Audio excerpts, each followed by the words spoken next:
Hello guys, नमस्ते सबैजनालाई। स्वागत छ मेरो अर्को भिडियोमा। आज चाहिँ म तपाईहरुलाई मैले बनाएको खानाको भिडियो बनाउँदैछु। घरमा यतिकै बस्दाखेरि भिडियो कन्टेन्ट पनि चाहिएको थियो, अनि चाहिँ यसो के गर्दिम भनेर आज मलाई खाना पकाउनु पर्ने थियो।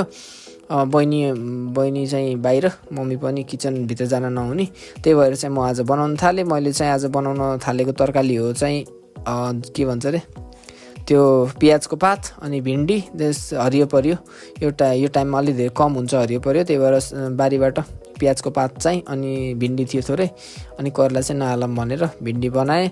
बनाउनको लागि चाहिँ यो देख्नुहुन्छ सबै मैले रेडी पारिसकेँ।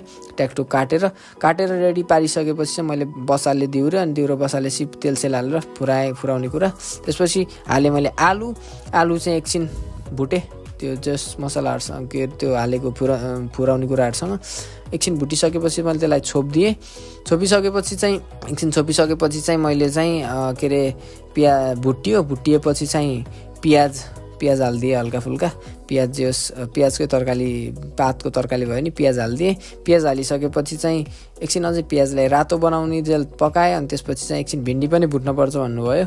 भिन्डी पनि भुट्नुपर्छ भनेपछि मैले त्यही आलुसँगै भिन्डी पनि भुकेँ। एकछिन छोपेपछि यस्तो भयो, जस अलिअलि गल्यो। गलिसकेपछि मैले मसलाहरू बेसारहरू हालिदिएँ, टमाटरहरू पनि त्यसपछि मैले हालिदिएँ। टमाटर हालिसकेपछि एकछिन मैले छोपेपछि एकछिन चलाएर छोपिदिएँ।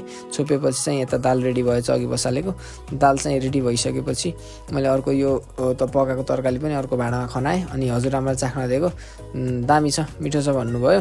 त्यसपछि चाहिँ मैले यतापट्टि घिउ हालेर फुराउने कुरा हालेर दाल फुराउन लागेँ, दाल झार्न लागेँ।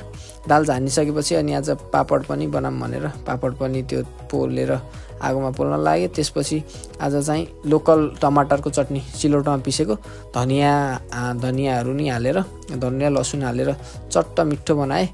त्यसपछि चाहिँ त्यो टमाटर एकछिन बोइल गरेको टमाटर फेरि हालेपछि चाहिँ त्यो पापड अलि थोरै बाँकी थियो, त्यसपछि त्यो फुराएर अनि चाहिँ यस्तो थियो फाइनल रिजल्ट। थ्याङ्क यू सबैजनालाई।